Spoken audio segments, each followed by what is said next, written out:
Germana Estafón. Hola, aviam. Aquest és aquell que et vaig dir que era de l'any...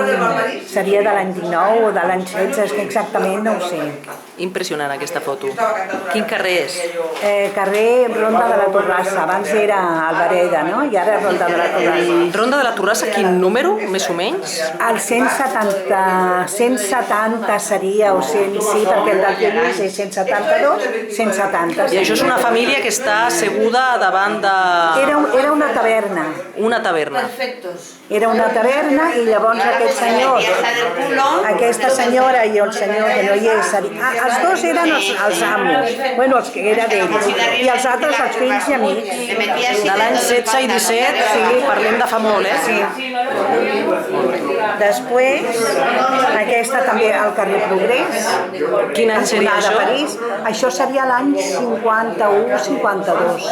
I que hi ha unes... Doncs mira, la meva mare, amigues de la meva mare, la senyora que l'ajudava a la botiga, i aquesta senyora és la mare de la Ribes Castro, que vivien al costat. De la Ribes Castro, locutor famosíssim, Ràdio Barcelona, carai. Que era brasilera, ella, aquesta senyora. Una cosa, a la foto anterior, què estaven fent aquestes noies tan guapes a la fotografia? Aquesta d'aquí que m'acabes d'ensenyar, el perquè de la foto.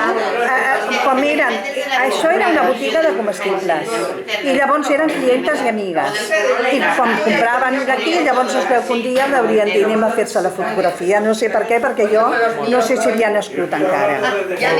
I aquí es veu una senyal, encara un cartell, eh? Sí. Molt bé. Que llavors és la mateixa botiga que la de la meva germana que estan a la fora. La de torrar el cafè. Sí. El tostadero. No cal que hi vagis, que ja ho vaig dir.